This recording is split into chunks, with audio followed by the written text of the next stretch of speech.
There we go.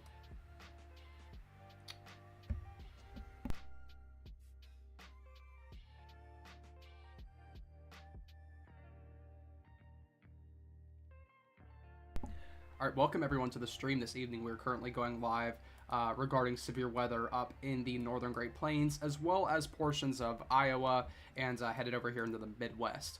We currently have Storm Chaser Tabitha Flatten here with us from Rescue 136. She will be going live with us today throughout the course of today's event, and providing us with some ground information and access to what's going on at the ground level. Let's go ahead and see.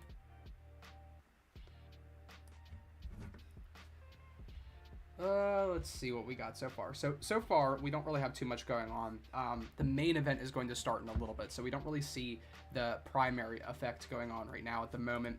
As you can see, we have let's go to reflectivity here, and we're actually going to go to MRMS. I actually prefer to use that for widespread severe weather events, just to get a broad idea.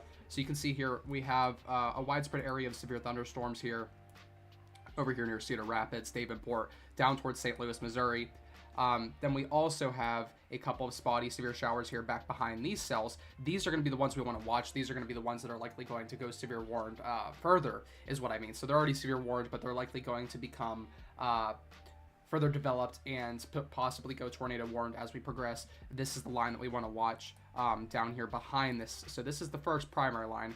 The Storm Chaser Tabitha Flatten has just moved through, and now we're watching this area southeast of Des Moines, Iowa. We see 2 tornado warnings here. Actually, one of those was observed. Let's go ahead and go check those out. So as you can see here, we're actually going to use radar for this.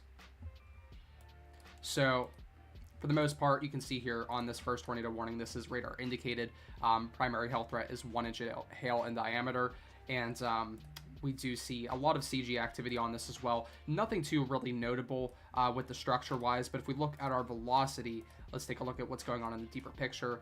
A bit of broad rotation there, tighter towards the back end of the storm there. That's something you want to watch out for. Again, just radar indicated rotation at the moment. That's all that we have with this warning here. Now, if we move up here to this other warning, so let's go ahead. We will be right back to this one. Let's go over here to this warning here. And so far, you can see this includes George, Rock Rapids, and Little Rock for Iowa, that is. And right now, this is radar indicated as well. This was previously observed. So that was an observed tornado that led to the tornado warning. Now we see this is just radar indicated at the moment.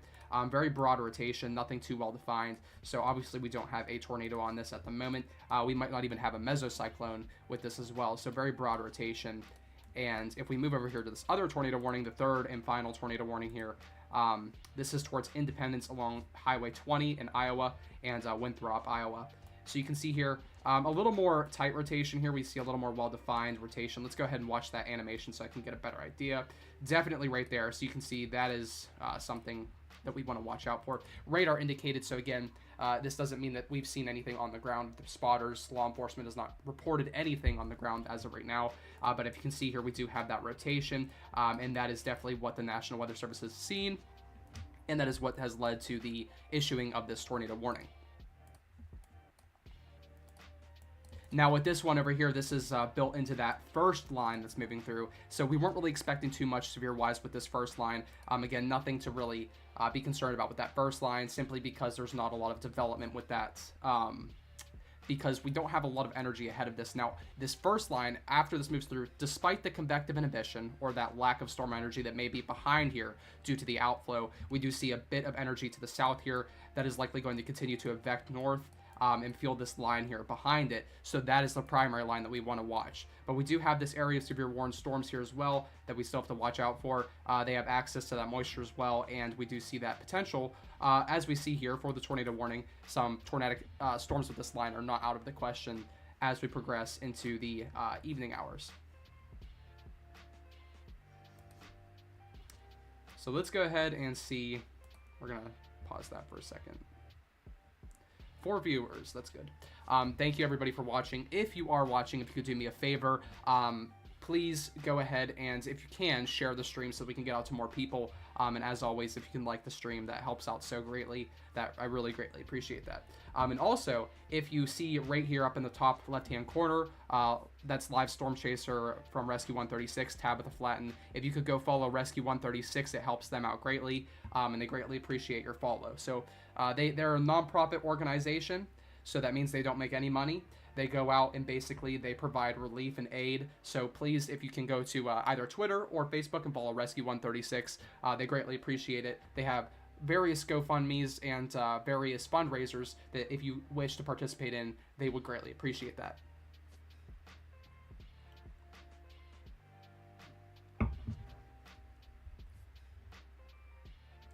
Okay, that wasn't me.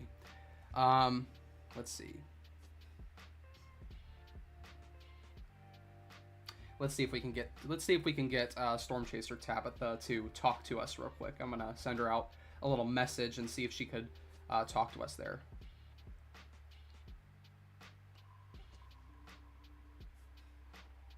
Let's see.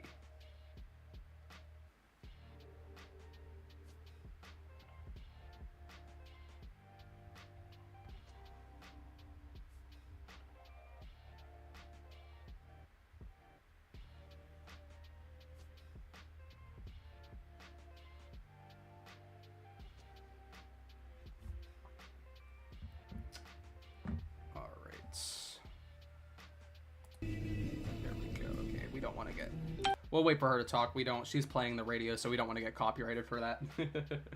But once her voice speaks up. That's just joining Landon's live. Just to let everybody know, get everybody to speed on where we're at. So we're just west of Wayland, Iowa, and we are waiting for this line of storms to come in.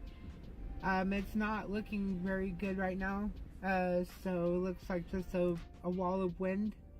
I don't see any rotation, so we do actively have clearing where we're at, so we're kind of staying put to see where we're going. So pretty much just a lot of hurry up and wait. This line of thunderstorms that is coming for us is moving east northeast. So here shortly what we're going to do is we're going to go east and over to, we're just west of Olds, Iowa. So we're going to go to Olds real quick and go probably use the bathroom real fast, and then we're going to probably head north and keep up with this line of storms and lead it back to Illinois and see what it does. Alrighty. So that was Storm Chaser Tabitha with Rescue 136 there, and basically she's down in southeastern Iowa right now, currently waiting for this next line of storms to develop. That's likely going to be the producer today of much of today's severe weather, likely producing hail, damaging winds, and that tornado threat that we were talking about. Right now we see to the north here, this is our primary, this is our first line that we see moving through, but the one on the back here that's slowly developing, this is the one that we want to watch. This is the one that has been shown through numerous forecast models that it's likely going to be the big producer for today. So let's go ahead and...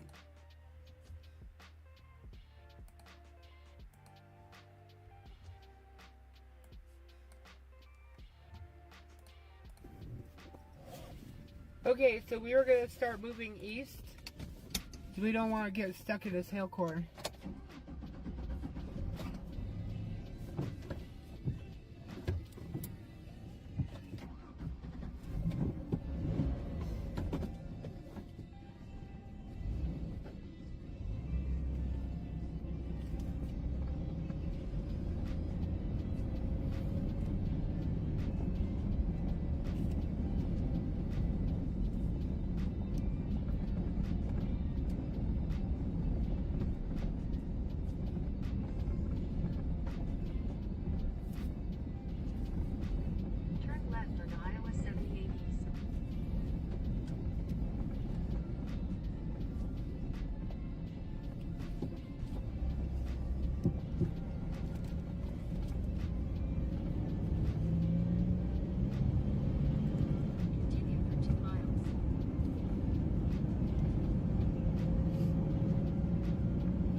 definitely see Storm Chaser Tabitha Flatten is currently headed into position for this next line of storms here that we see. Wow. The line has really picked up. It definitely has. It's picked up quite a bit, and you can see here near the north of Kirksville here in Iowa has definitely intensified. That's likely going to be our big producer for today. This tornado watch here has been issued for the next 171 minutes, 170 to 171 minutes. So definitely we still have quite a bit of time, over an hour at least, of that tornado potential. Let's go ahead up here to the north. We see near Independence, we still have that radar indicated tornado warning for the next 4 minutes there. Let's go ahead and turn that down a little bit so that that's not. There we go. Okay. Now, headed up here to Fort Dodge, we do see, let's grab that warning there. Up near George here, you can see that we still have a lot of CG activity, not so much more of the tornado threat anymore, so a lot of CG activity showing a bit of that instability and likely storm development there, but this expires in 18 minutes. We see less than 3/4 of an inch of hail as a threat, and basically, if we look at our velocity here, we don't really see too much going on with this as well. So we see primarily around just south of George, actually west, so we're headed southwest of George here. This is moving north. So this will be headed west of George here. A bit of broad rotation, nothing too spectacular. You can see a lot of that CG activity around that updraft, indicating likely a bit of a robust updraft kind of performing there, but we don't see too much action there as of right now. And if we head to these final warnings over here, this is going to be near... not that one.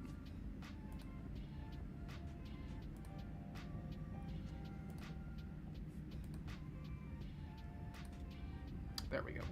Okay, so this one right here, near Gilmore City, Iowa, you can see a bit of tighter rotation down here towards just north of Manson and Pomeroy there in Iowa. So we see a bit of tighter rotation, likely indicating that potential threat, and we want to monitor that. So we actually have an observed tornado right now. Both of these warnings are observed. Both of them, let's see, that was, okay, so this was the initial observed tornado that expires in 2 minutes, and now we have this continuation. Let's take a look at that correlation coefficient. That's going to be our tool to understand what sized objects we have on the ground. So as of right now, it's very hard to tell. I am going to watch the radar loop because we are going to look to see if we have a persistent area of larger sized objects. That would be what we refer to as a debris ball, and that would indicate to us that we have some debris circulation in there, likely indicating that we have a tornado on the ground. So this has been observed. We've seen that move through Rockwell City not too long ago, about an hour ago, or a little less than an hour ago, moved through Rockwell City, Iowa. So currently, right now, we don't really see too much potential on the correlation coefficient as of debris-wise, but we do see some larger objects, likely indicating that we have hail and all that there. But do keep in mind that this is an observed tornado. I don't believe it's still on the ground at the moment, but as of right now, you definitely need to be in your safe space, lowest, most interior room of your home. If you know any family around here near West Bend, Rolfe, Gilmore City, Pocahontas, Mallard, anywhere around there in Iowa, you want to let them know that they should be in the lowest, most interior room of their home and in their safe place, wherever their shelter is, for severe weather. We want to stay ahead of this line. So let's go ahead and...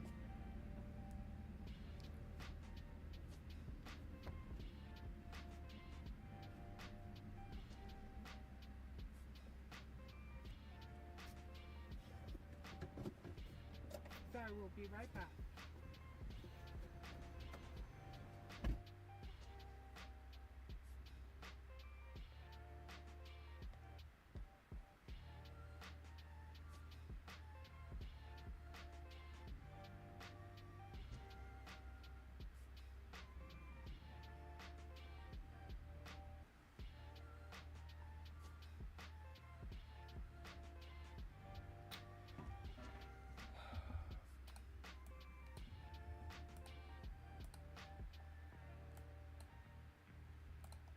We still have that observed tornado warning issued for the next 45 minutes.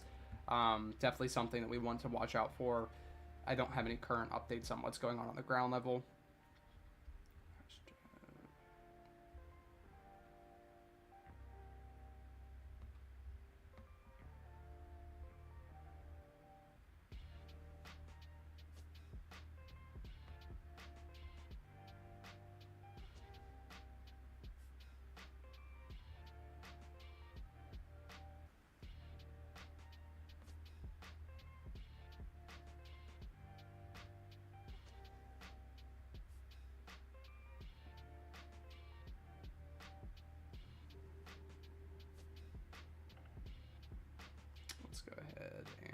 Why is that? There we go.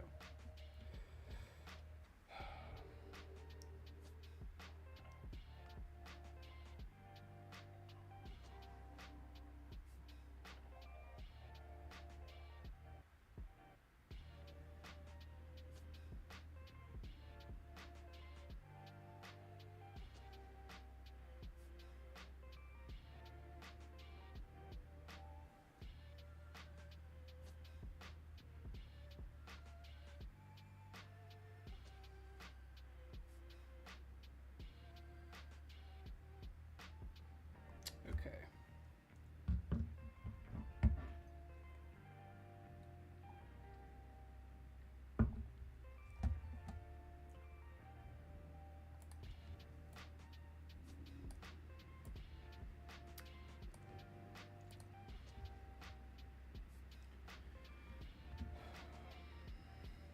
Just have to monitor that. All right, there we go. Okay. Still have that tornado warning in effect as of right now. Observed. 43 miles per hour, or 43 minutes left on that tornado warning.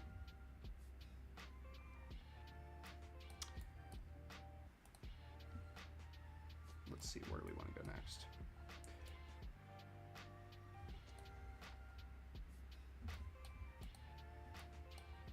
We're actually going to focus here for now. Something that you want to pay attention to right now is that increased rotation there. We see kind of the formation of a mesocyclone at the moment. We do have that, obviously, the observed tornado, so we've already had a mesocyclone well in place right now, but you can see that well-defined type of velocity signature there, where we kind of see that velocity couplet available there. Very tight rotation there, and this is just southwest of Gilmore City in Iowa and just east of Palmer, Iowa, and this is moving north right now currently. So definitely make sure you're in your lowest, most interior room of your home or whatever place that you are. And if you are in a mobile home, if you have time ahead of this line, again, not if you're already in the tornado warning. If you're already in the tornado warning, the best case scenario is to stay put or find local shelter around you. But if you are ahead of this, likely near Emmitsburg, Mallard, anywhere around there, I would say try to get to some safer areas if you live in a not so sturdy home. You have plenty of time if you're outside of the warning to go ahead and do so, but if you're already in the warning, you need to stay put and try to make sure that you're in a safe place.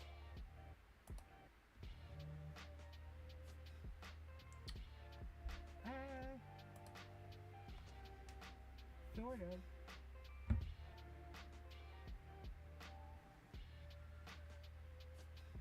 The storm is eating a lot of wind, so I don't really doubt it's going to produce a tornado.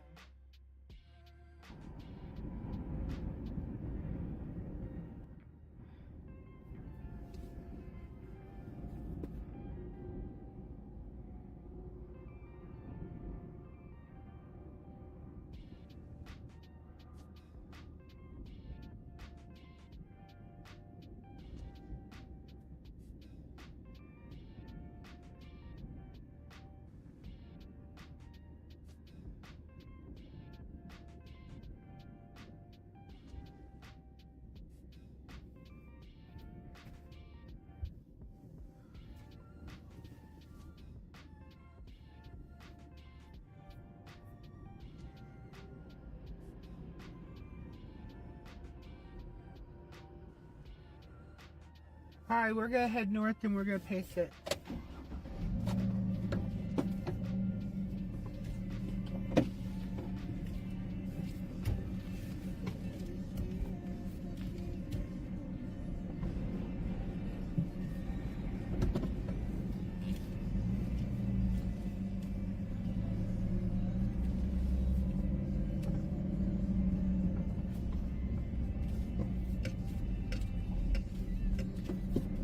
Okay, so currently Storm Chaser Tabitha here is back on the road again after a quick pit stop, and she is likely going to be headed to connect with that main line out in eastern Iowa so far, if we want to take a look at that. So let's go ahead and move away from that observed tornado warning here briefly to show you. So basically what we're looking at here is this line here near the Ottumwa area in Iowa and north of Kirksville. this is this line that we're paying attention to mostly, because this is the one that's likely going to produce the most severe weather, damaging winds, hail, and primarily tornadoes as well. We do see that threat there as well. A lot of CG activities, you know that there's a lot of instability, especially down here to the south of Bloomfield, Iowa. We have plenty of instability there. Definitely something you're going to want to pay attention to. That's a sign that we have some pretty strong storms there. We're heading north.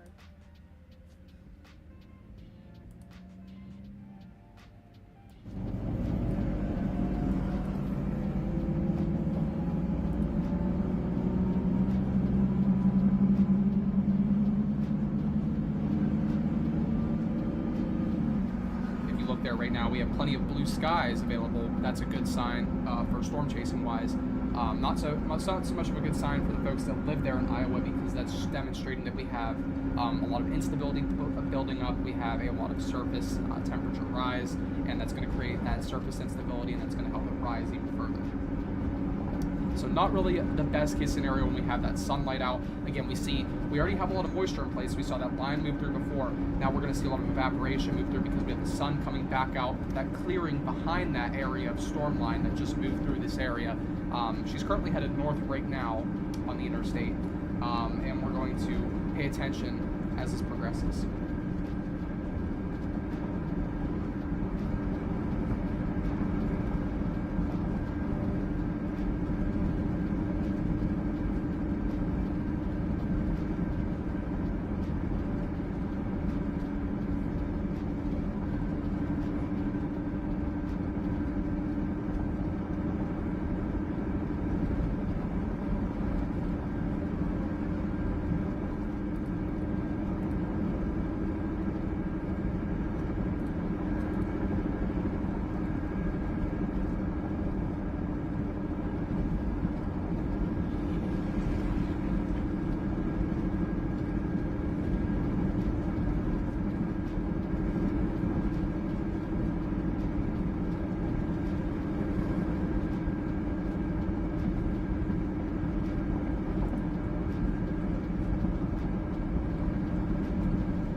We are still monitoring this line right now. Again, this cell does seem to be weakening a little bit. I wouldn't say it's going to continue. It likely has lost its tornado at the moment. Though we do see some of that tight, we still see a lot of that tight rotation just west of Gilmore City. So that's something we do need to watch out for. Let's take a look at the correlation coefficient to kind of get an idea if we're dealing with any objects there.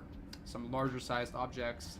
I'm not currently seeing anything on the correlation coefficient. Let's go ahead and watch that progression over the last couple frames. We're going to stop right over here. So if you look currently, we do have a bit of a progression of a little area of concern. Nothing too much, because again, this is a lot of rural land, so there's not too much to pick up. A lot of corn, a lot of just very minor crops, not a lot of tree activity either, and not a lot of homes. So there's not really much to lift aloft. However, we do see here that we do have an area concerning that probably could be more of an indicator of that potential for some debris.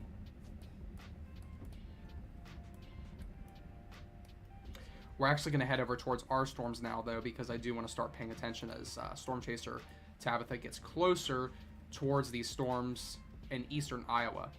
This is the line that we currently want to pay attention to the most. Let's go ahead and so that in front of us is the storm. And we're going to wait here a few minutes. So there you go. There's a live view of the storm currently. And let it get caught up to us, and then we're going to move again.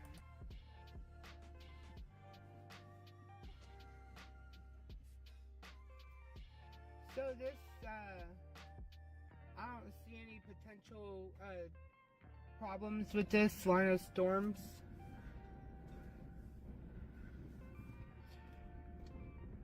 It's all wind driven.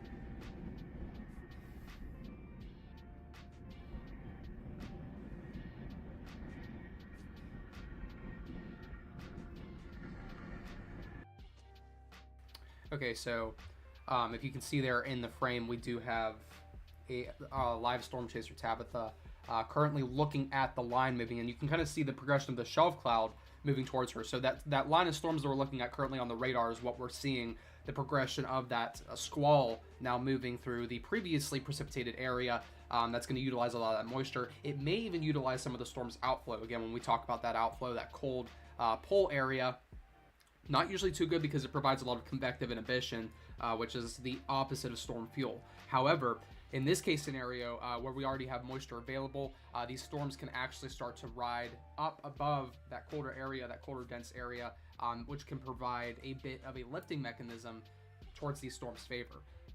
So currently we are looking at this area right now, just near the Ottumwa area in Iowa and north of Kirksville. That's where she is currently waiting, and we're currently looking at this line of storms start to progress towards us at the moment.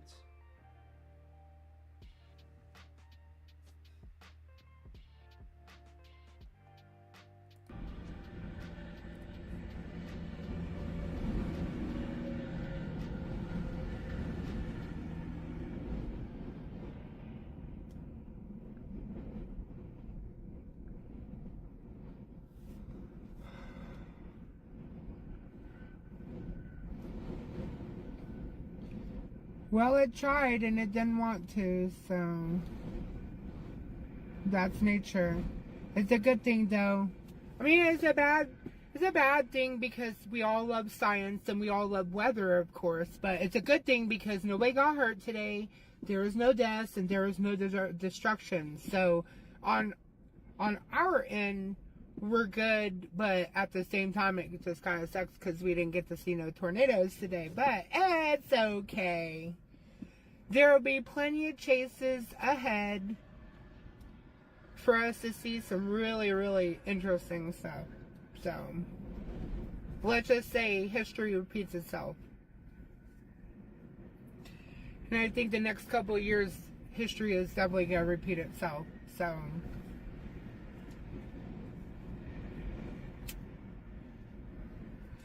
and you know, you have to think about it too. it's still really, it's still kind of, it's still kind of not warm out, and especially up until yesterday at our headquarters there in Illinois, it was still cool yesterday.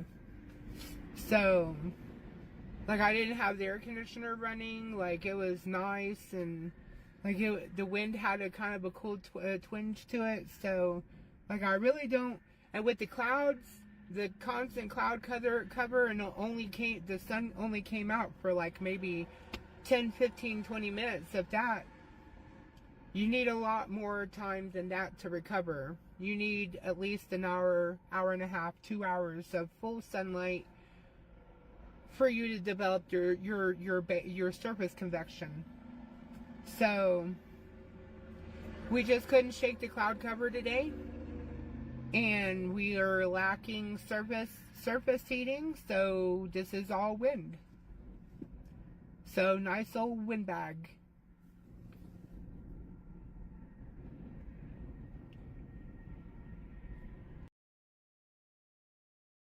And I kind of had my questions last night when the Storm Prediction Center only kept it as a enhanced and didn't go full ham on it on the moderate risk. You know, I was looking at things, and I kind of wondered if we were gonna have a battle with the cloud cover in the morning, and with the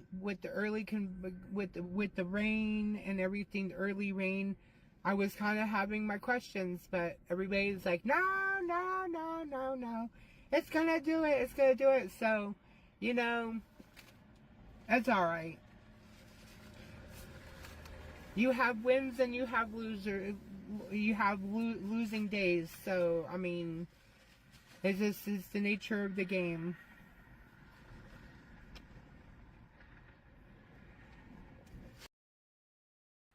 So basically, their Storm Chaser. Do you see all that? So that's the line of thunderstorms I'm talking about, the windbag. So that's probably about, guessing off a velocity, that's probably about 55 miles an hour right in there. Maybe some pockets of 60 mile an hour wind gusts. So it's definitely going to be a windy storm.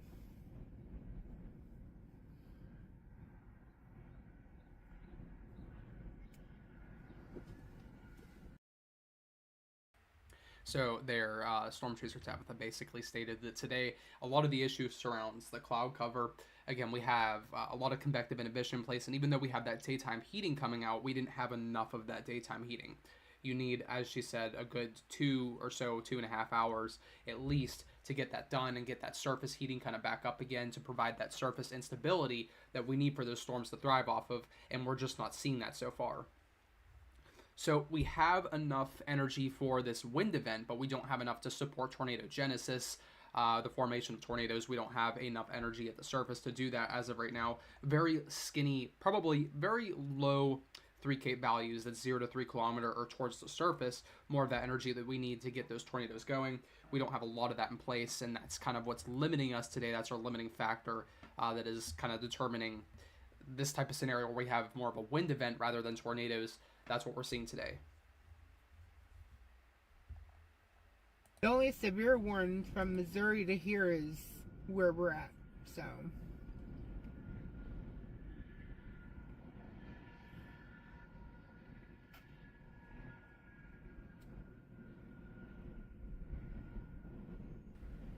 basically right now we're not seeing too much on her end. A lot of winds, a lot. Obviously, if you listened to the audio just a moment ago, you could hear the wind blowing with her car. It's very windy out there, very windy day. We have very strong surface winds. If we look at, we're going to take her off the live for a second because we have to zoom in here to the radar. If we look here currently, let's take a look at this station here near Fairfield in Iowa. You can see here we have at the surface 20 knots. We have gusts up to 35 miles per hour. So steady winds currently at 25 miles per hour. That's pretty nice wind so far. And then we see gusting up to 35 miles per hour. That's coming from the south-southeast, moving north in northwest. So we do see quite a bit of strong winds at the surface. Definitely a lot of warm air advection, but we just don't have enough of that surface daytime heating after the past storms move through. So That's kind of what's limiting us today with our storm development. Slot of of of clearing, so that might get a few more extra hours of sunlight before this line comes in. So Illinois might be our target. So if we can get over there in time, and I think we can, if we pay, and we can get business taken care of, because everything's staying severe warn, just wind driven severe warn. But as soon as it gets into that unstable air mass, then that's where things tend to start to blow up. So this could change from a windbag to a windbag with embedded circulation in it. So it just depends how much Illinois on the western side, Illinois, Iowa area, how much that destabilizes before the next line comes in. And I think it has quite a few. I think it has a little bit, at least about an hour or two. We'll see.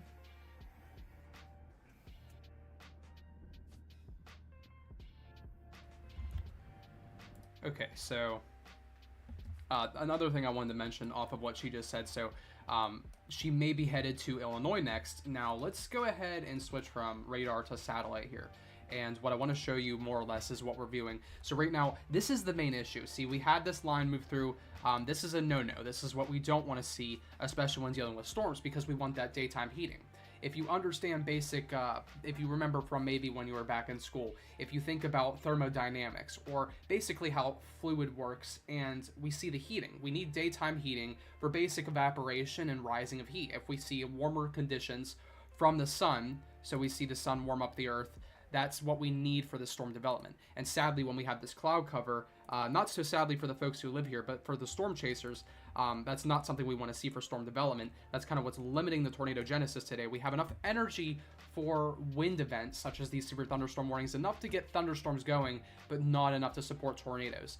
We more or less want to see some of this widespread clearing behind here. However, the front has already moved through this area, so we see that limited potential. We don't see any more potential for storms back here towards Topeka, Kansas, or anywhere over there, but that's more or less what we want to see. If you look out here towards the east, currently if I were to show you out my window right now, over here in Pittsburgh, it's sunny. That's what we want to see for this type of event. We want to see sunny, warm conditions, but sadly we're lacking moisture here, so we won't see any storms. But if you have the coupled moisture with that sunny daytime heating, that's what fuels those type of storm events. Definitely something that really we would have favored today, that would have favored storm development and tornado genesis, but we're limiting that. Now you can see here to the north, they had a lot of that daytime heating available, but over here in eastern Iowa, the main factor was that cloud cover. Again, we had that system move through that's currently still moving through some of that weaker convection that is providing less storm action. So we saw some of those weaker showers move through. Now, had that been earlier this morning, that would have been a better scenario for tornado genesis, because not only would we have had increased surface moisture with that rainfall, but we also would have seen plenty of time to spread out that daytime heating, and that would have fueled it even further. But since we're now, similar story with how when I went chasing in Ohio 2 weeks ago, we basically had a line move through kind of similar to this style, and the main line was behind it, but because the line ahead of it didn't move out of the way fast enough, we had very limited potential, and a lot of those storms where we were did not favor tornadoes at all. We do have a couple of tornado warnings still, but the primary thing is that today we're likely not going to see too much action here so far, simply because of the limited surface energy due to the lack of sunlight. That's something that is a very vital tool and a vital factor in these storms development. We don't always need sunlight, but daytime heating is almost usually always a very vital factor in storm development and even tornado genesis. So let's go ahead here and look at this new tornado warning. This has been issued for the next 15 minutes. Radar indicated rotation, hail threat of 3/4 of an inch or less, so that's about 0.75 inches or so. For Memphis, Iowa, we see a lot of CG activity there, cloud to ground lightning. And that demonstrates how we kind of have a more robust updraft there available for our storm development. If we look at our velocity here, quite a bit of action here so far. Let's actually zoom in on our tornado warning for...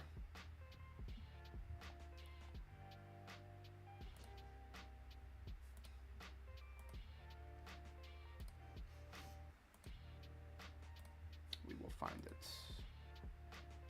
It's the last one. There we go. No, that's not the right one. There we go. Yeah, that's it. All right, so this is what we want to see here so far. So we did have the right radar station. Sorry about that, folks. But basically kind of messy here. We can't really see the radar station is kind of corrupted for this specific area over Memphis. But you can see here, basically, if we did see rotation, it would be around this area near Memphis. So we kind of have to keep an eye on that in case we get any new scans that could give us an idea of what we're looking at. But on the reflectivity side, we see some decent structure again, more or less very heavy precipitation here so far. Not much of a sign of an inflow notch or any sign of clear designated inflow, more or less just a broad. So that doesn't show very strong rotation favoring tornadogenesis. Now up here towards the Monticello area, this is for east central Iowa here. This expires in 3 minutes. Very weak convection so far that we're seeing. If we look at, this is all basically outflow winds now. That is still facing the radar station, so we have a little bit of rotation on this. If you look here, this updraft is still rotating, but as of right now, it's mainly outflow dominant. Very high winds though, up to 70 or so, 70 to 75 mile per hour. I'd say more around 60 to 70 mile per hour wind gusts is what we're currently seeing at the surface. That is all looking to be a potential with this right now. All right, so let's go back to our storm. There we go. I do actually want to grab that. We're going to go back down to our line here and just monitor this because that's where Storm Chaser Tabitha is so far. That's where we want to monitor this at the moment.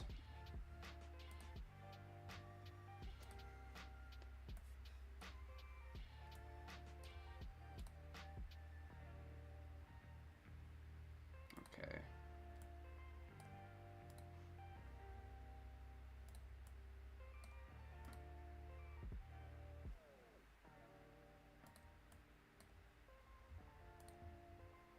There we go.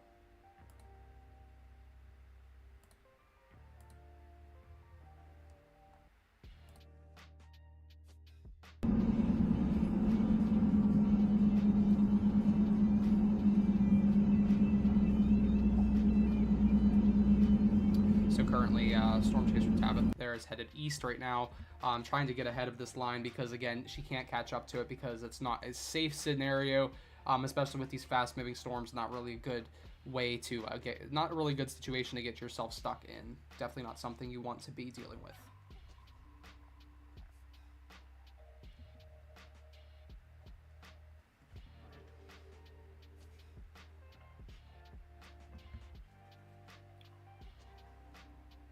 Going to currently see.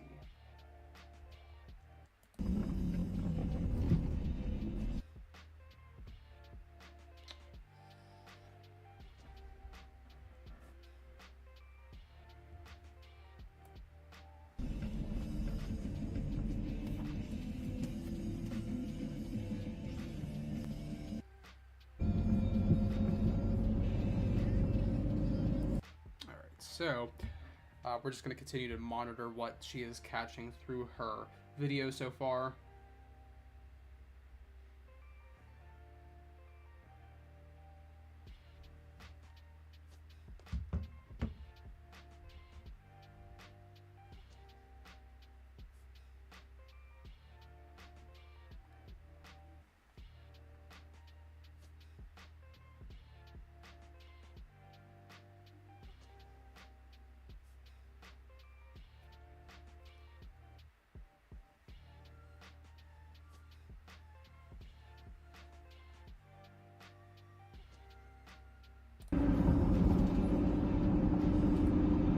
So we're going to come up here and take the next exit because the road is blocked back there.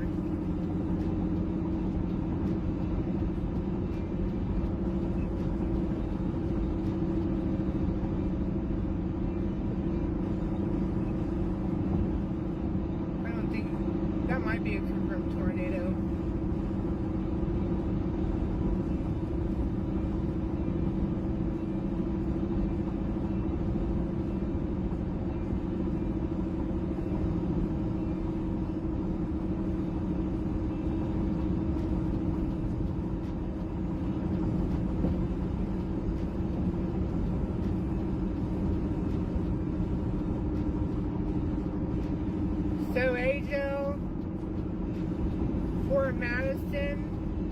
West Point all need to be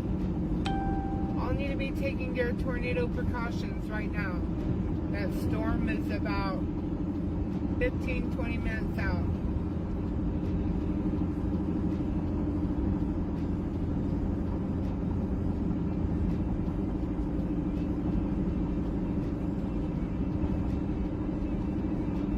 So as you heard her say, make sure you're taking your tornado precautions. If you are under a tornado warning at the moment, definitely you don't want to be that person standing outside trying to view it and then get yourself in a sticky situation. So make sure that you are taking your precautions.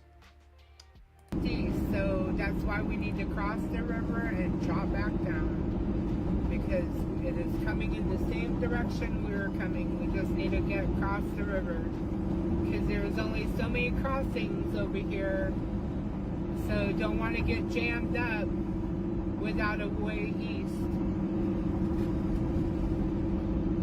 Currently she's moving east right now, ahead of this line that you can see on radar. Again, this is pushing from west to east right now, kind of in a northeast fashion.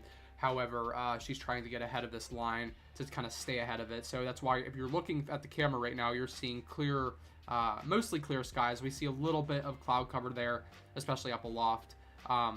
That's the anvil associated with that. Should be in your shelter right now. It is moving northeast, West Point, Fort Madison, Agel,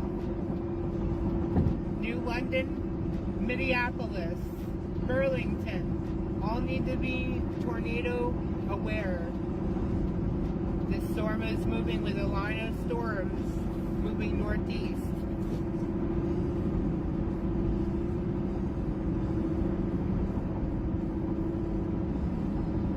So basically the cell to the south here that is tornado warned, indicated by that red polygon there, it has a lot of the moisture to itself, and usually something that we see with these lines is the southernmost embedded cells usually have the most favorable chances at tornado genesis. So that's something that we want to watch out for. We want to look at the chance for this to put down a tornado, because that's definitely not out of the question. Now that it's in more of this favorable atmosphere, that's definitely a potential. Illinois. And then re-engage this tornado warning.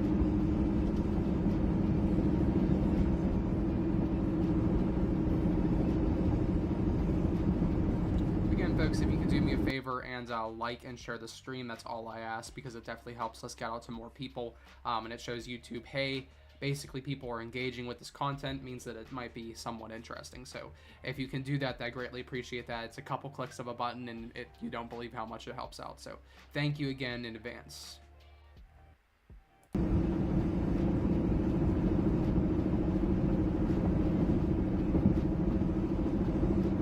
So as of right now, we're not seeing too much progression with this at the moment. So basically all that we're looking at is this line. We have to wait for this to develop. As we move into the evening hours, again, it's only 3:49 p.m. Central Daylight Time, so we have plenty of daytime hours left. The problem is we have a lot of that cloud cover. We don't have a lot of that available daytime heating, because the cloud cover is blocking out that sunlight, so it's not much of a good scenario for storm chasers. However, for you guys watching, that is. So, excuse me. But basically that's the type of scenario that we want to see, is cloud cover kind of limiting the convective aspects of this, because if we have less daytime heating, sure, we can get some severe thunderstorms, maybe in a couple tornado warnings, but the chance of actually putting down some stronger tornadoes is likely prohibited for today, simply because of the lack of surface energy. We need that 0 to 3 kilometer cape, or basically surface energy, to really get the job done, and that's what we're lacking in today's atmosphere due to that lack of convection. So you can see here, currently we have some stronger convection embedded in this line, but it's not enough to really produce tornadoes. We only have one tornado warning currently on this line.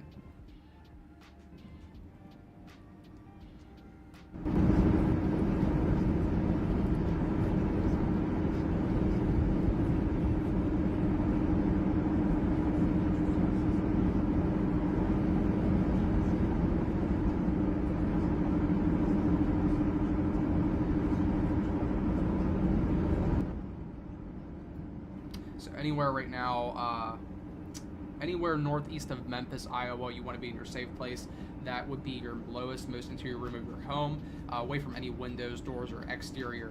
Any exits to the outside of your home, you want to stay away from those. and try to remain in the lowest, most interior part of your home.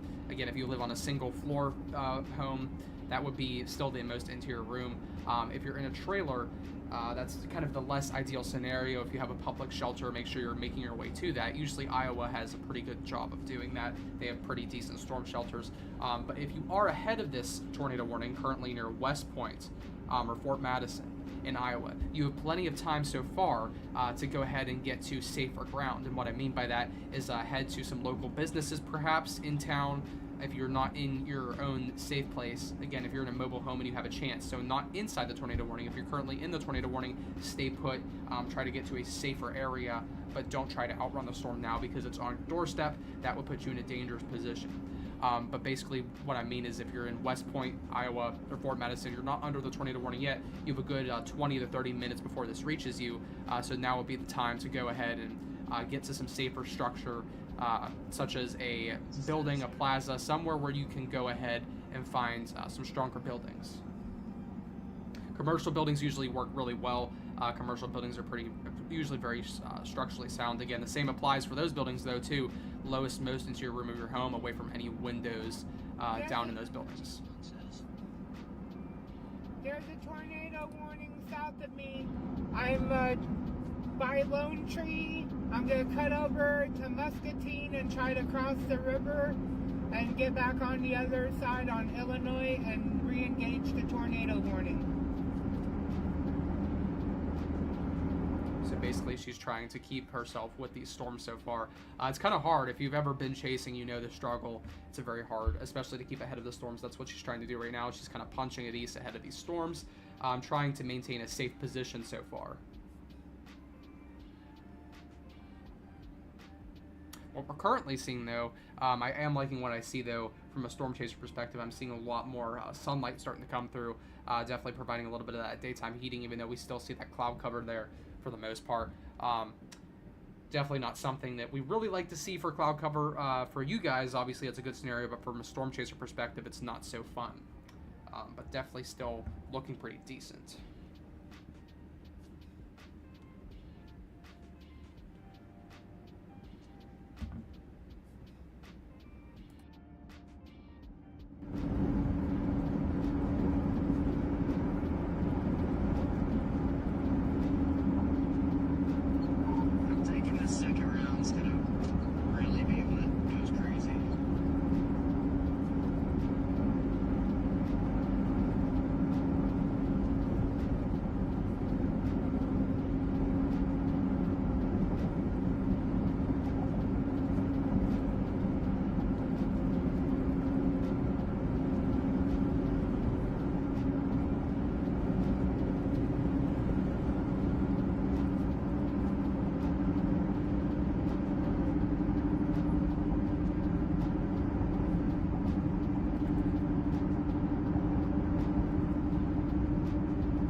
I'm going to stay on camera, folks, but I'm going to be right back for a minute. I'm going to be off for a second. I'm going to try to share the stream. So if I'm off for just a second, just bear with me. I'm just going to be off of the microphone for a second.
again, we still have that tornado warning in place for anywhere northeast of Memphis and southwest of West Point in Iowa. So make sure you are taking your precautions. Make sure you're in the lowest, most interior room of your building, whatever building that you're in. Make sure that you're taking those precautions to remain safe. Storm Chaser Tabitha is trying to stay ahead of this storm herself. As you just may have heard her say, the storm is on her heels at the moment. We're going to be taking this east. We're going to get back into Illinois and we're going to drop south. We're going to re-engage this.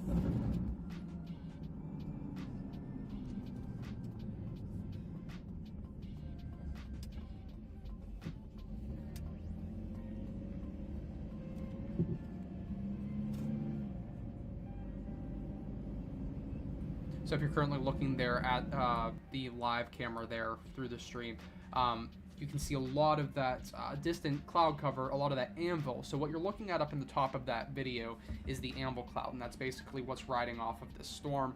A lot of that moisture that's been pushed all the way up to the tropopause, and that's what we're seeing so far. A lot of that moisture, very strong thunderstorms are being indicated by that. And you can see there some of that clearing too. That's a good sign for storm development. That's going to kind of increase that scenario for stronger convection as we have more surface instability built. Again, we need a little bit longer than just about 30 or so minutes of heating. We need about, as Storm Chaser Tabitha said, a good 2 to 2.5 hours of daytime heating. However, even a little bit does help increase that surface instability. If we can raise a couple degrees Fahrenheit, that can do a lot, even with that small little temperature rise. So do keep that in mind.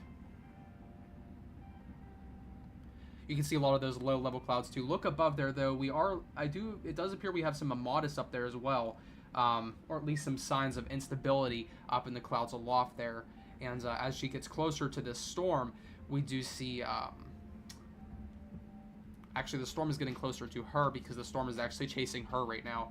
However, you can see a lot of those low clouds towards the surface. That's a lot of that moisture being evaporated and brought into the storm. Some of those gray, small, puffy clouds are actually coming off as surface moisture, and that's being evaporated and pushed into the cell right now, kind of sucked into the cell there. So you can see a lot of that low-level moisture there kind of being utilized by this storm, definitely kind of showing the type of event that we have here today.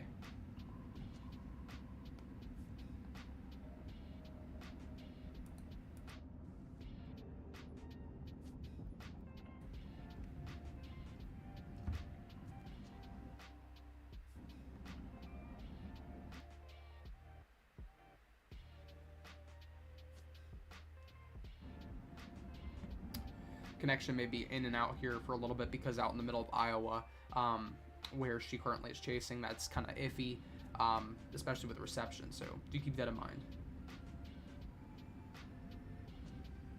Our tornado warning is still in effect northeast of Memphis and southwest of West Point, Iowa, so make sure that you still are remaining in your shelter in the lowest, most interior room of your home right now. That is somewhere we're going to want to be away from any windows or doors leading to the outside of your building. If you know any family or friends in this area as well, kind of near the Memphis area in Iowa, anywhere northeast of there, please let them know, let them know what's coming along. A strong line of thunderstorms, potentially with a couple of those embedded cells being capable of producing tornadoes. That is possible, so let them know that is on the way and that they should be weather aware. Remain weather aware and have those warnings turned on, folks. Make sure your warnings are turned on in your phones. I can't emphasize that enough. A lot of people turn off those warnings because they're annoying, but they are very life-saving and vital. Definitely, that's why they were put there in the first place. So make sure you have those turned on.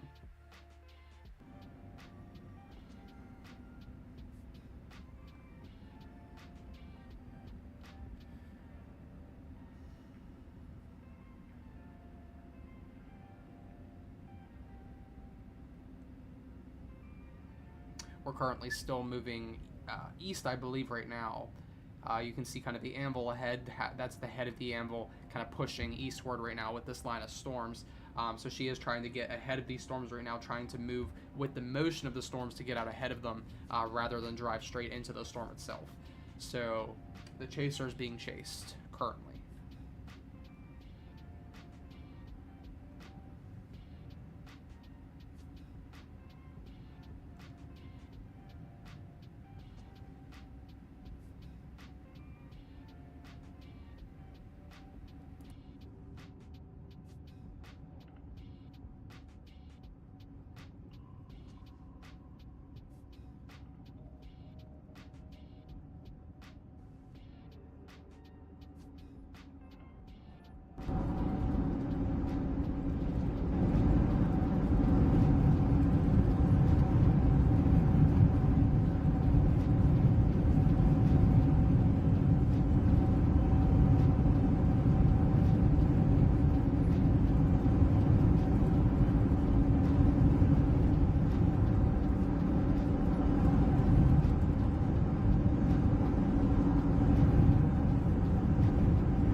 we have a tornado warning currently in Minnesota. This is going to be including just north of Worthington, Minnesota, and east of Wilmot, Minnesota. This remains in effect for the next 11 minutes. It doesn't appear that we have too much. It's very messy, kind of a cell embedded in the squall line, but there does exist, that rotation still does exist, posing that threat for tornado genesis. If we look at the that correlation coefficient, not too much going on with that at the moment. No signs of any debris or larger objects besides hail.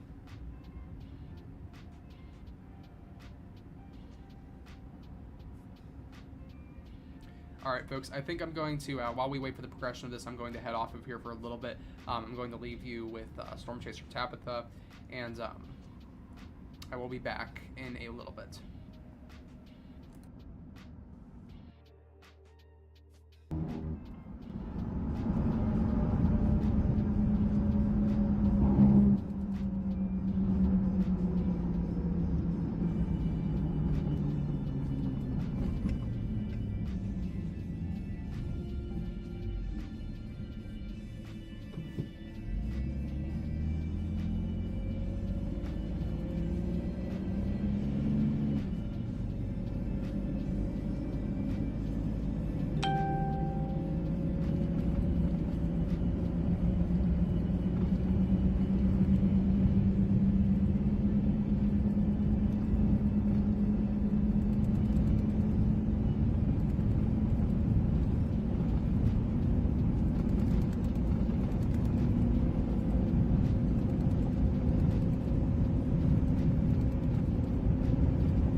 fucking cockbucker.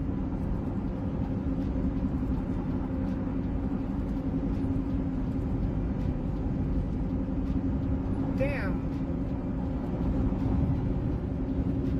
I hate this phone, I swear.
That could be a kind of a sizable tornado over there, down there. We're trying to get south down to Monmouth, so we're almost to Muscatine right now, probably about 15 minutes away.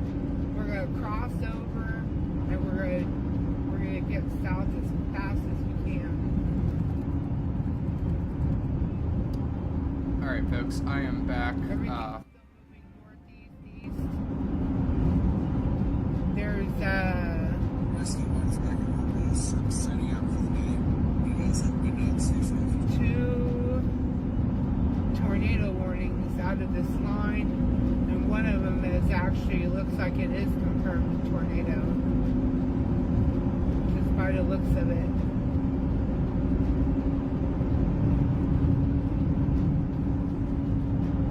Has a good notch on it. Okay, so we have a new tornado warning here. Let's go ahead and decrease that audio. Okay, so we have a new tornado warning here that has just been issued. Radar indicated for the next 36 minutes here. Let's go ahead and take a look at that velocity here. A lot of CG activity, so a lot of cloud to ground lightning here. You can see there, definitely showing some signs of some robust convection there. And right here is where our main area of rotation is starting to look pretty well defined. We have more tight rotation with this as well around Big Mound, definitely indicating that potential for some rotation and a potential mesocyclone with this. So this is going supercellular now. This actually was the cell that was just previously warned, so this has already been a supercell for quite some time, but is now intensifying, it appears, headed towards Mount Pleasant. So it's going to be headed northeast, kind of cutting just south of Mount Pleasant, but we are seeing kind of a notch on that now. So this is where your inflow or your warm moist air kind of has a well-defined area to go into, and that is usually key signature that we have a very well-defined supercell, kind of robust convection going on. And the CG activity, or the cloud to ground lightning, is a is a well defined indicator of what's going on here. So we have plenty of cloud to ground lightning showing a lot of that robust convection with this, and this is an area where it's well sheared, so we have plenty of rotation going on with this as well.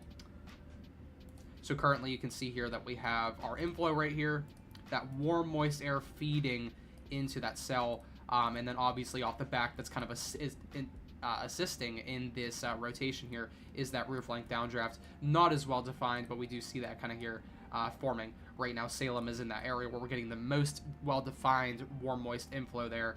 And Hillsborough is definitely in that potential hail core. We see here some pretty heavy precipitation, up to about 60 decibels. That's when we start to see that greater hail potential on the reflectivity side. Let's go ahead and take a look at our echo tops here. So around near Harrisburg, Iowa, we have 49,000 foot echo tops, definitely poking up higher to that atmosphere, allowing for more time for hail development, as well as poking up into that sheared environment, helping to rotate this storm here. Definitely very powerful. So now to the south here, we have this tornado warning cell here as well. Let's go ahead. A pretty decent hail core, not as much CG activity, so not as much that we see right now, robust convection going on. But what we do see is that it's very deep hail core here. So we have kind of an area we're going to want to watch, especially around the Wauconda area in Iowa. You're going to want to be careful with that potential hail threat. Again, we see some of these areas of about 60 plus decibels there, 60 and up. That's kind of where we're going to want to pay attention to that most severe hail threat with this as well. Let's take a look at the correlation coefficient and get an idea. So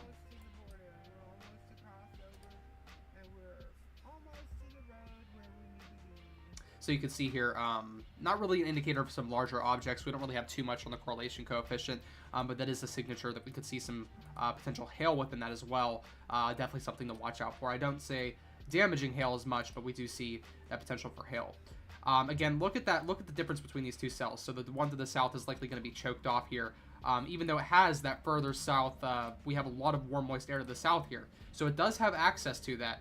Unless this cell advances northward, northeastward pretty quickly and cuts off the inflow to this cell. But likely, what we're seeing right now is some of that outflow from this northern cell could actually choke this southern one off. That is a possibility that we have to watch out for. But you can see here the difference. So we are seeing some of that CG activity start to pick up near Wauconda, Iowa there with the southern cell. But look at all of the CG activity, all of that lightning up here with that northern cell. That definitely shows the potential and the type of convection that we're dealing with this northern cell. Now let's go ahead and take a look at that velocity. It's kind of hard to see down here to the south. We don't really have, let's see, we are currently in, we want to go down here to this lower tornado warning. There we go. Okay, so currently we don't really have, again, you can't really see too much with this, but look at that northern tornado warning. So this is right near Houston right now. I believe I'm pronouncing that right. Just southwest of Salem. So Salem, just southwest of Salem, Iowa, definitely being your lowest, most interior room of your home right now. This is definitely some very tight rotation, indicating that we do have the potential for a stronger mesocyclone and the potential for tornado genesis as well. This is southeast of Hillsborough at about, we're looking at about 4.5 to 5 miles southeast of Hillsborough, Iowa. That's where we're going to want to be watching that. And then we also see about 3.5 to about 4 miles west of Houston there for Iowa, if I'm pronouncing that correctly. And this is headed northeast towards Mount Pleasant. So if you're in Mount Pleasant, make sure you're in your safe place.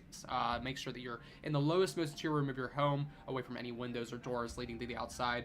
This is going to cross over Highway 218, anywhere between the Houston area, St. Paul in Iowa, and then up to Mount Pleasant, and then across Route 34 between New London and Mount Pleasant there as well in Iowa. Those are all areas where you don't really want to be driving through this for the next half hour or so while this warning exists. It may be longer than that, depending on if it picks up speed or if it slows down.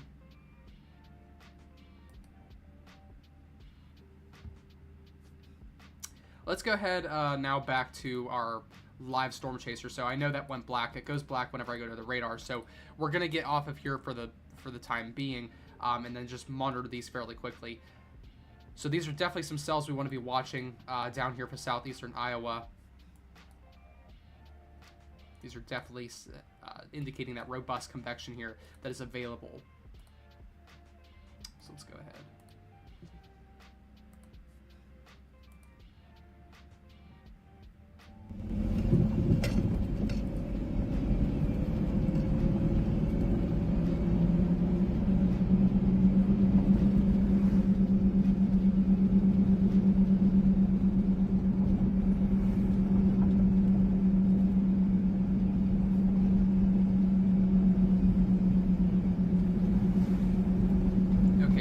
have a comment here saying that it's confirmed on the ground by Reed Timmer.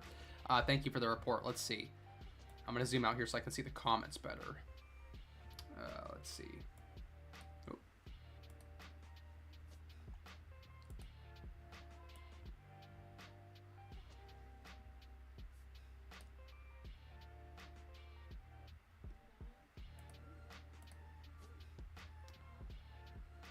Let's see.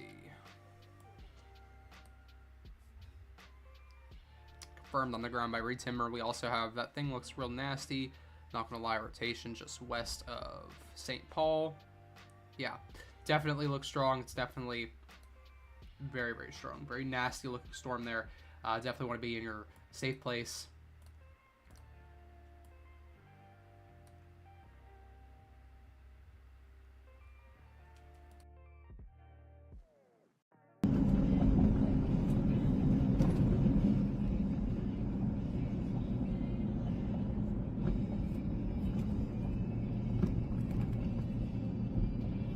I haven't been here in a long time.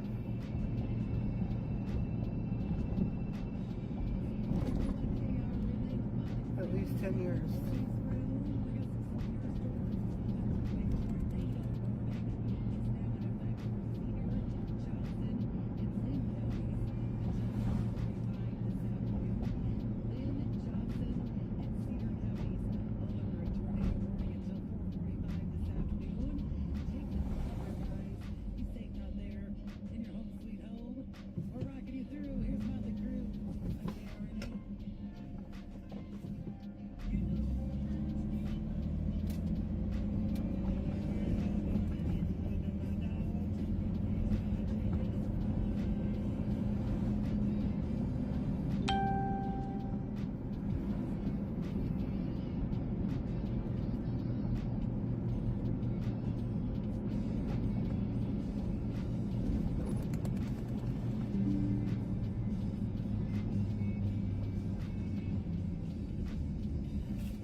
Making my way through Muscatine right now, about to cross the river. 10-4, is that still you're on still tour warrant? Yeah, both of them. Damn, are they confirmed? I haven't heard anything. One has been confirmed by Reed Timmer. Muscatine, we're talking about the cells down south.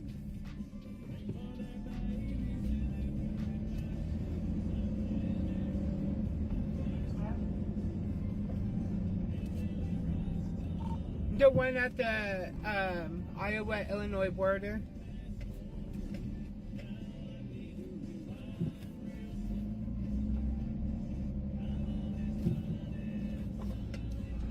I am just now getting back to my hometown, Morton, so it's been a long, long day. You're on the storm I'm thinking of. It is a large wedge on the ground. Oh shit. Looks like it.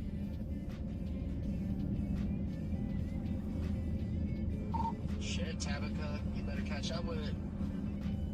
Yeah, I'm trying to get it back in position on it, so I'm dropping south to Macomb.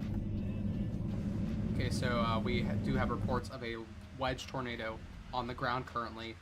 And Storm Chaser Tabitha is trying to make her way to that right now. We do see that she's in motion towards it. You can see the anvil above her. She's headed about southwest or so, trying to get towards that storm, trying to get to intercept it here soon.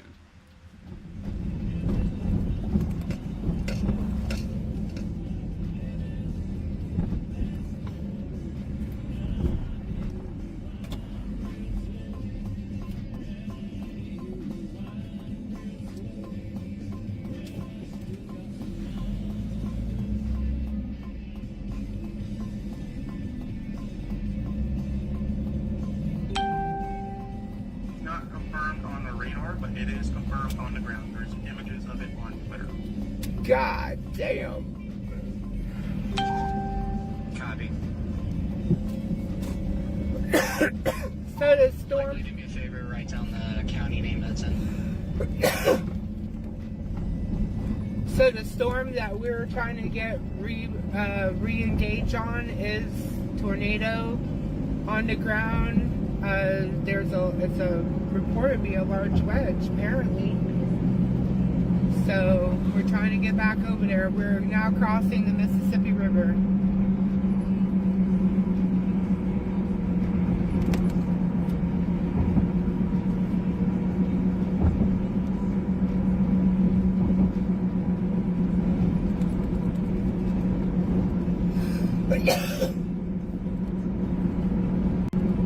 So if you guys haven't already heard, we do have a confirmed wedge tornado on the ground. Storm Chaser Tabitha here is currently working to go ahead and try to intercept this here soon.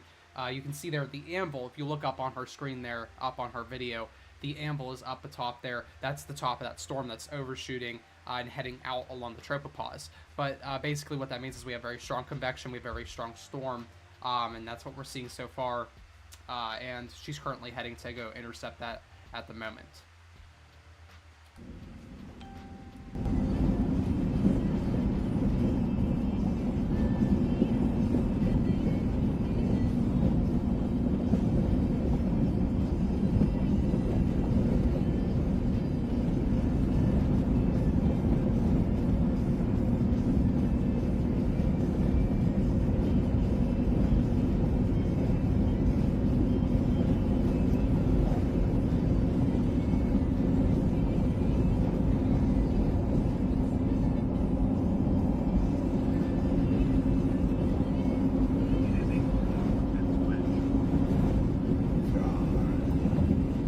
That's nuts. Kind of figured.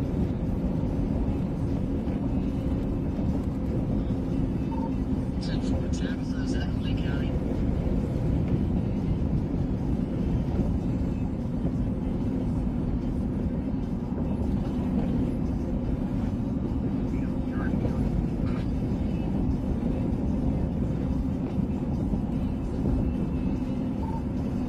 Is it Fort Lee, sir?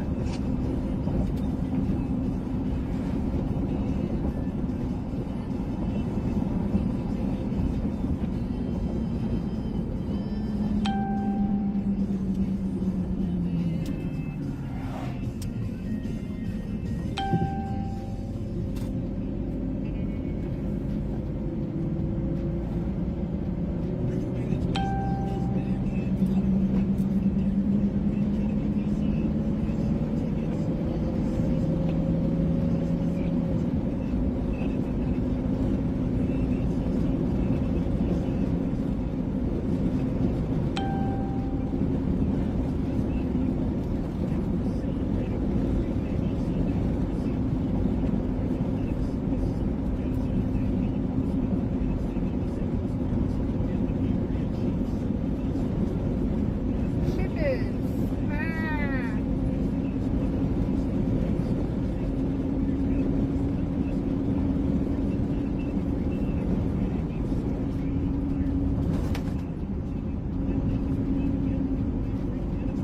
So these tornado warnings are still warned.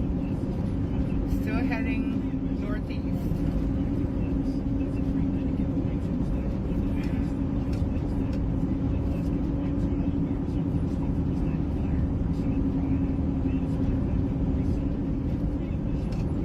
We're getting intercepted.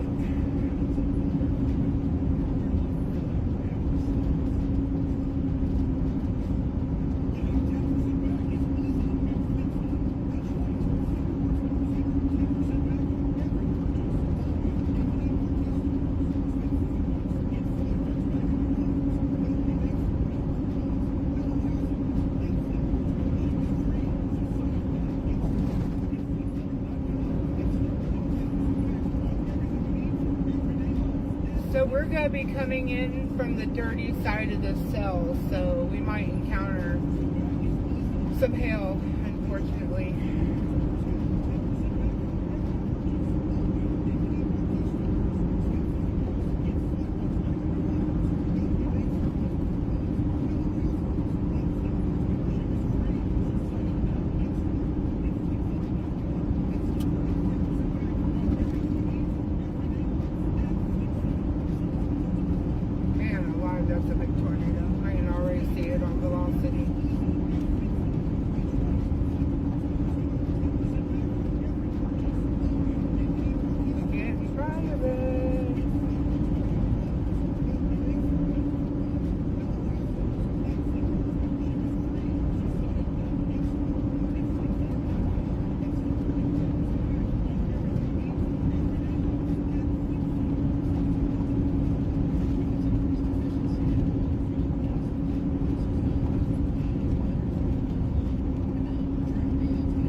storm that we're about to be looking at here shortly is the one that is severe, is a tornado warning.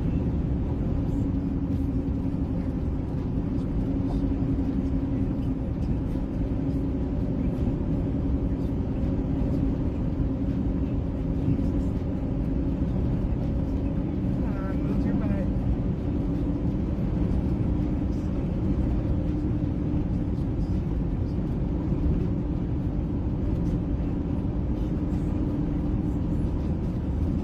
Man, that's incredible.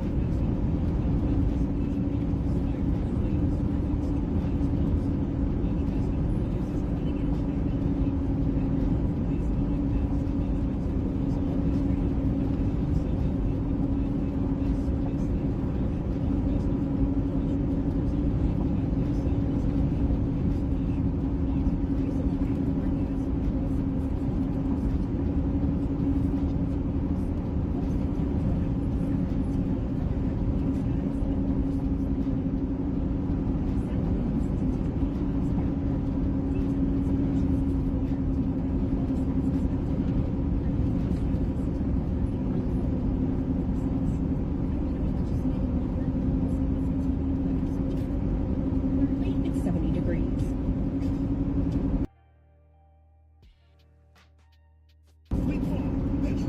Fabulousness.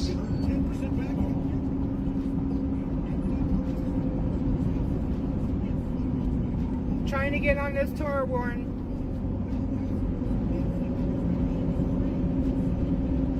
Set 4, how far away are you from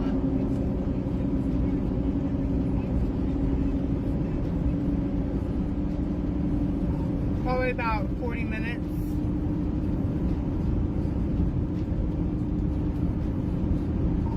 Mike, can we get a speed and direction of that port cell? No, I already know. It's going to be close. It really is. We're either going to get just south of it right in time, or we're just going to run right into it. So I'm here for it.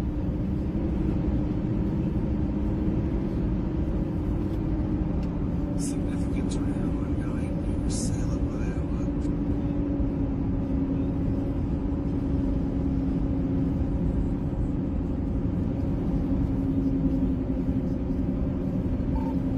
Tabitha's on that.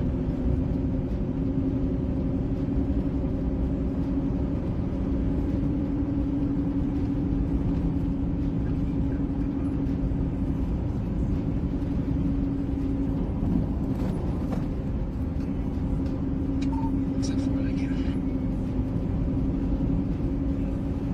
There you go, folks. If you look at that, quite a significant view of what's going on at the surface level. You can see that beautiful anvil there, and she is about to go ahead and intercept this storm that we're looking at on radar currently with that potential large tornado that we still have on the ground. Again, that has already been confirmed. If you look on Twitter, you can see pictures of it. It's very large, a large wedge tornado. Shear is near 140 miles per hour. Yes, thank you, Tyler. That's a lot of... Definitely very, very strong wind shear across the region here so far, especially storm relative helicity.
be a storm chaser to pass me on a double yellow.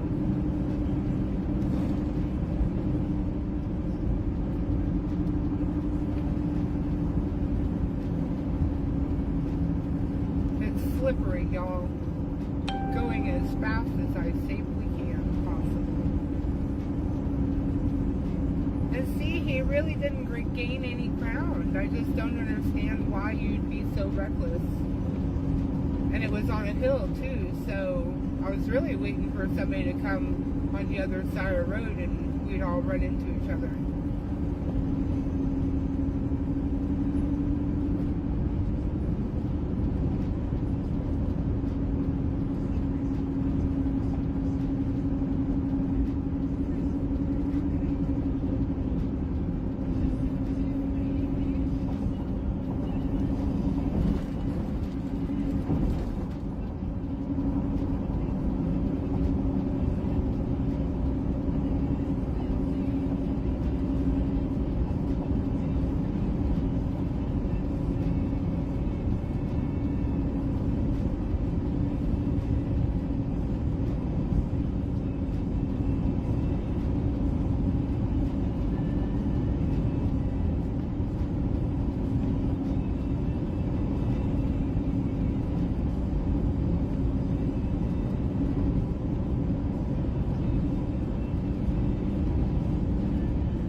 Okay, I need people on the radio.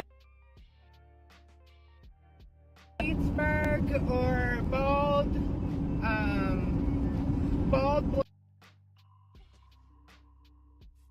and I'm actually not too far away, so let's go ahead and start getting prepared for the interception.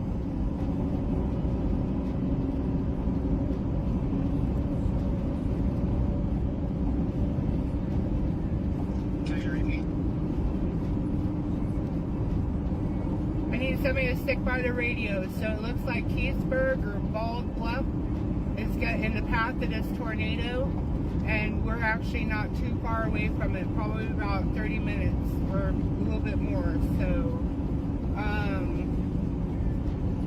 we're gonna set up to get behind us.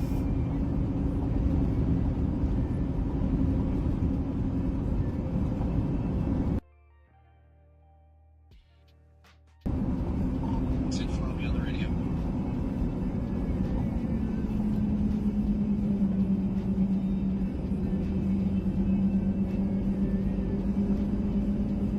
There's a road like this in Brady, and if you're not paying attention, you'll get in some trouble. Dukes of Hazzard.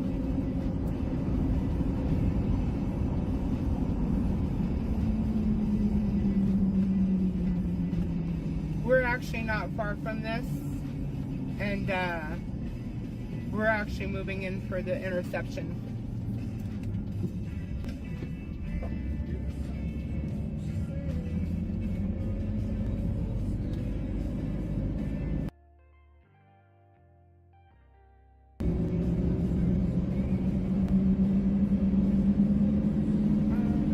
I don't think I want to go this way. Hold on.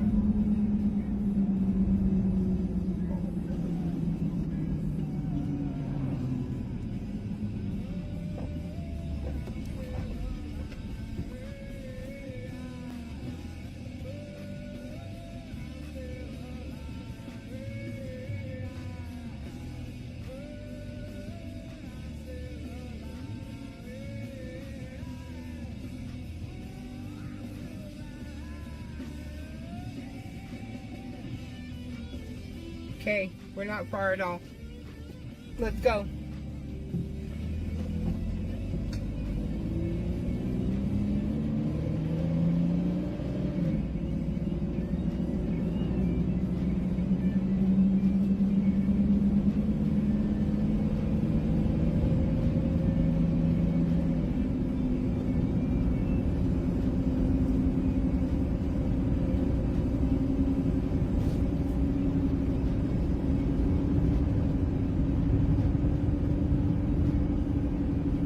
Oh shit, there's 2 tornado warnings.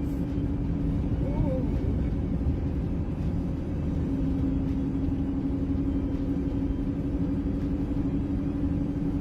It's getting sketchy.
We are 20 minutes away from interception.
We're right in line with it.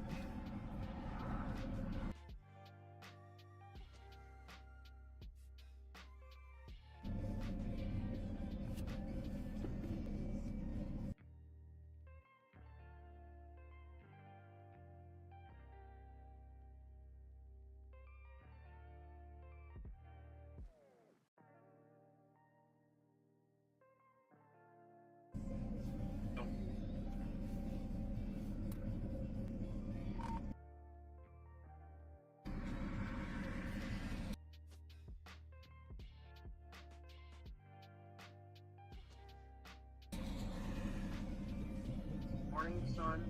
Hello. In Oakville right now.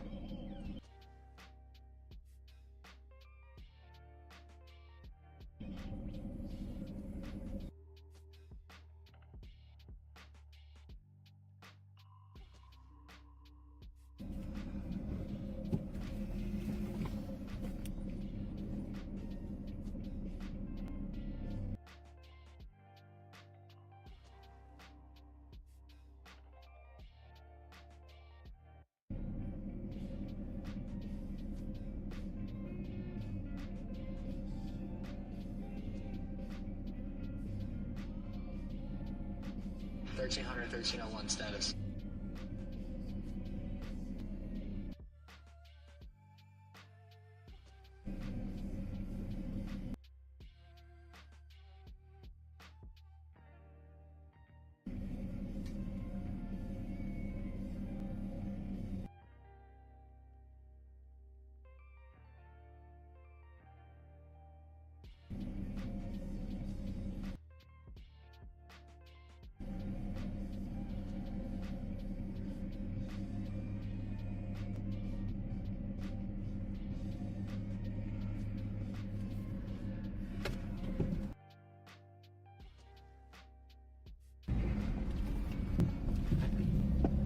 Mike, how many worms on the board?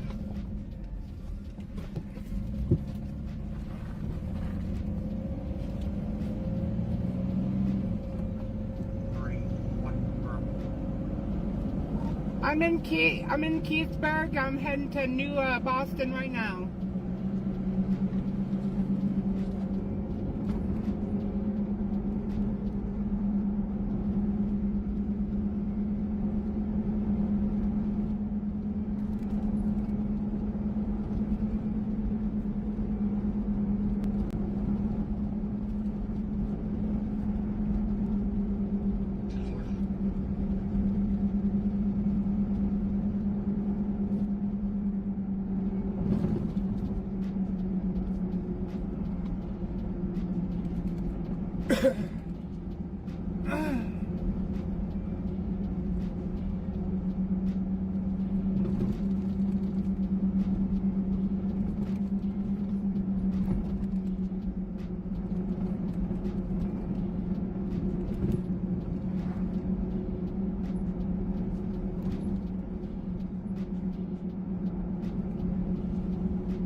Think I see it? I got trees in my way.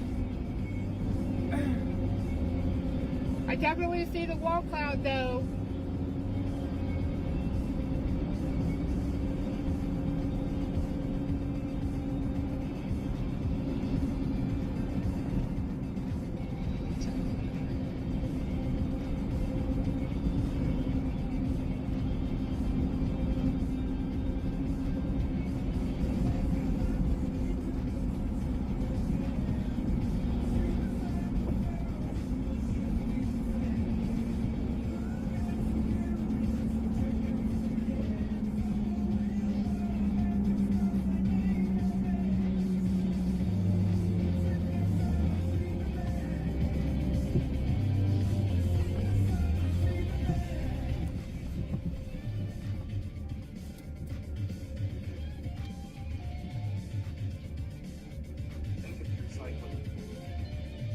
We're letting it get a little bit closer, and then we're gonna get close to it. So I'm gonna hang back for a few minutes and let her get all positioned and everything, and then I'm gonna get right on her.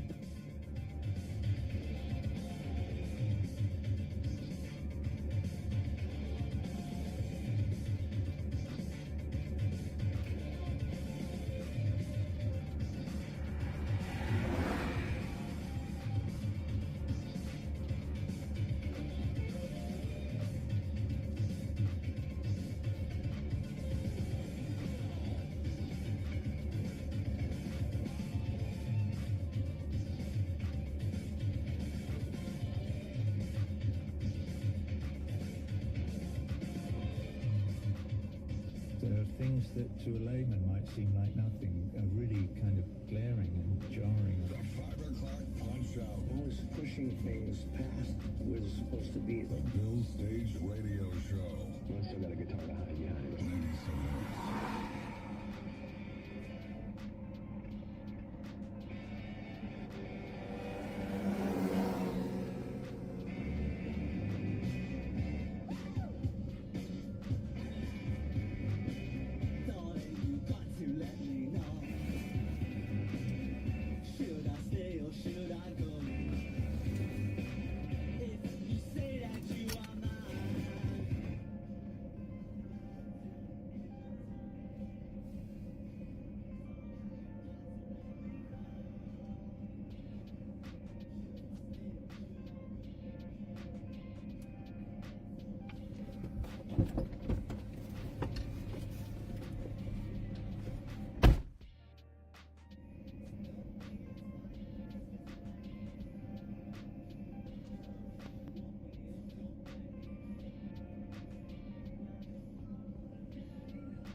That's it. Oh shit.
We're giving her some space so she can get by, and we're gonna get behind her.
Alright, we're gonna easy does it in. This thing is shrouded in rain.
Incredible. This whole thing is incredible. Kind of scary. Just a little bit. I don't like being this close to this shed.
The rotation has dissipated, and so has any activity from this tornado.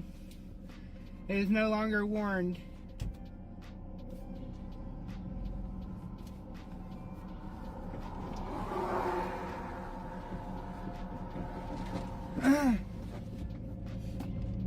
Do we have any reports of damage anywhere on this side of the river?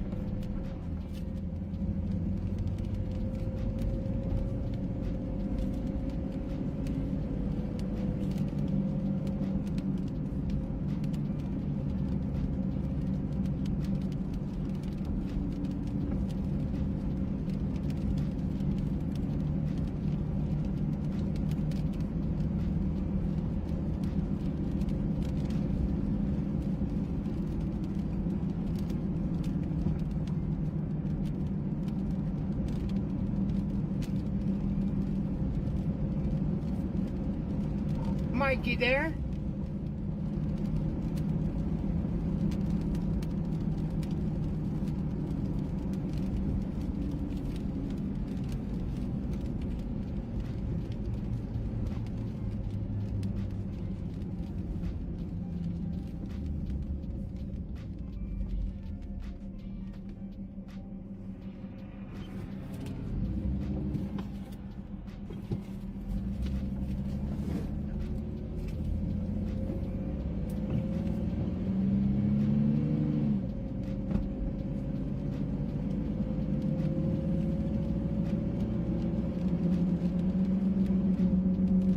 Up here and see what this is all about.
Well, I got some kind of emergency services vehicle in front of me.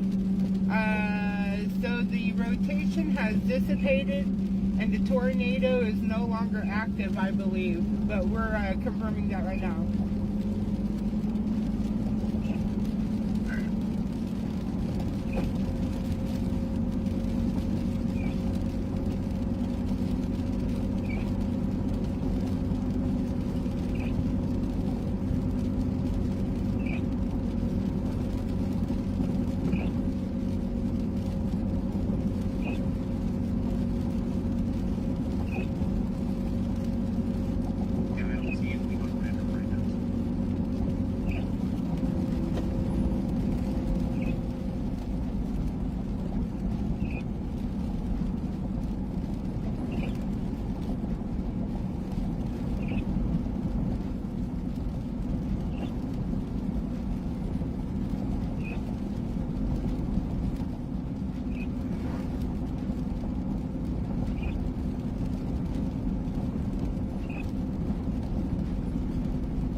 I don't know who this guy is, but we're gonna follow him and see what's up.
Oh, hey.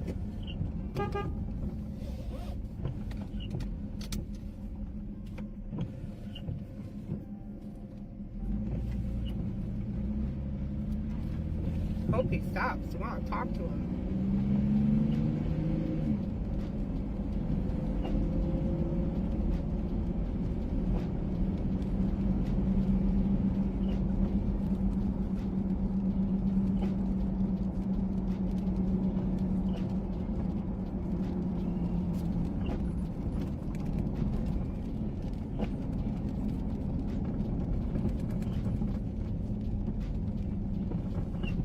Going back to his station.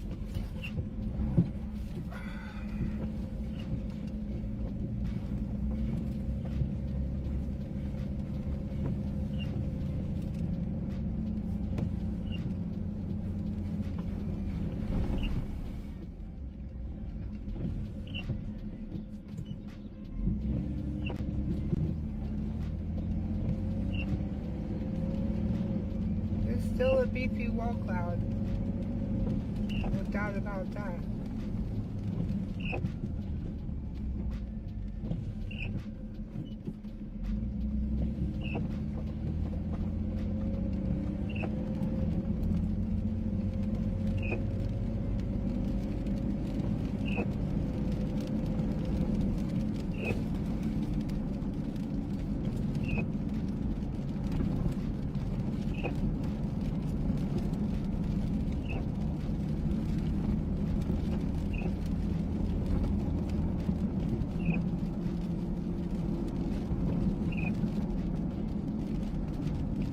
Still following the wall cloud even though there's nothing going on.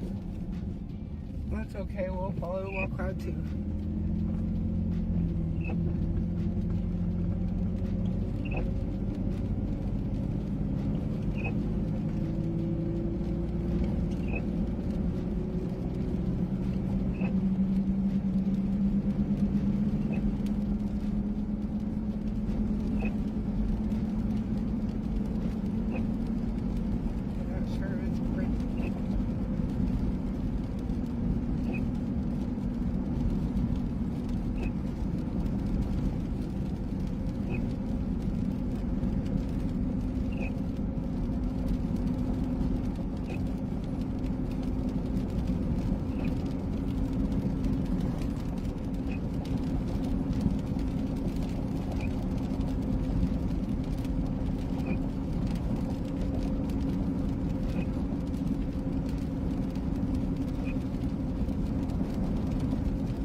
So there is a new tornado warning just north of Davenport. So we are going to try and get in position to intercept that. Lord, there's a big pothole.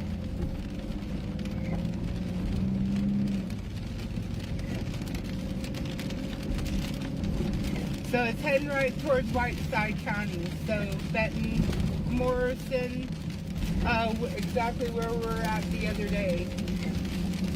So we're going to try to get in place in time.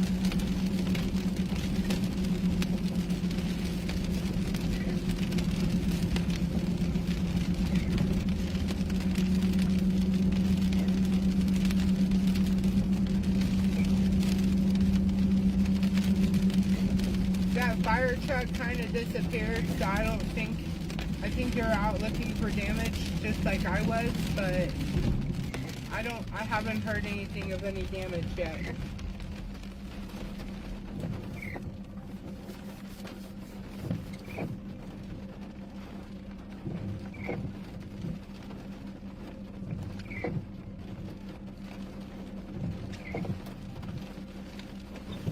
So it looks like it's going to be impacting Clinton. Stick maybe, Coletta. So Whiteside, Carroll County needs to be aware of this.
Rotation is already dissipating, so I don't think it's going to be worth going after by the time we get up there.